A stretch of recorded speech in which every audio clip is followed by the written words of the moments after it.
ITR भरताना चुकीचा form निवडला तर काय होईल हा प्रश्न तुम्हालाही पडला असेल ना. सांगते, यामुळे तुमचा आयकर रिटर्न नाकारला जाऊ शकतो आणि तुम्हाला नोटीसही मिळू शकते.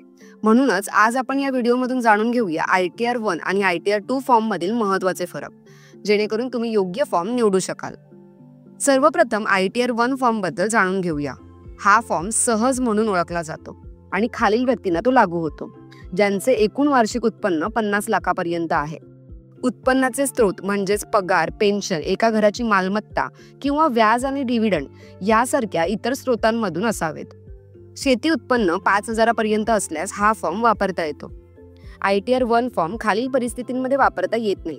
जर व्यक्ती कंपनीचे संचालक असेल, अनलिस्टेड इक्विटी शेअर्समध्ये गुंतवणूक असल्यास, परदेशी उत्पन्न किंवा परदेशात मालमत्ता असल्यास, एकापेक्षा जास्त घरांची मालमत्ता असल्यास, भांडवली नफा म्हणजेच कॅपिटल गेन असल्यास, एकूण उत्पन्न 50 लाखांपेक्षा जास्त असल्यास.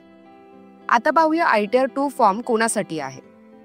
व्यक्ती आणि हिंदू अविभाजित कुटुंब ज्यांचे उत्पन्न, पगार किंवा पेन्शन, एक किंवा अधिक घरांची मालमत्ता, भांडवली नफा, परदेशी उत्पन्न किंवा परदेशात मालमत्ता, कंपनीचे संचालक किंवा अनलिस्टेड इक्विटी शेअर्समध्ये गुंतवणूकदार, एकूण उत्पन्न 50 लाखांपेक्षा जास्त असल्यास. ITR 2 फॉर्म खालील परिस्थितींमध्ये वापरता येत नाही. व्यवसाय किंवा व्यवसायातून उत्पन्न असल्यास. योग्य फॉर्म निवडणं अत्यंत महत्त्वाचं आहे, कारण चुकीचा फॉर्म भरल्यास तुमचा आयकर रिटर्न नाकारला जाऊ शकतो आणि आयकर विभागाकडून तुम्हाला नोटीसही येऊ शकते. त्यामुळे तुमच्या उत्पन्नाच्या स्रोतांनुसार योग्य फॉर्म निवडा आणि वेळेत आयकर रिटर्न भरा.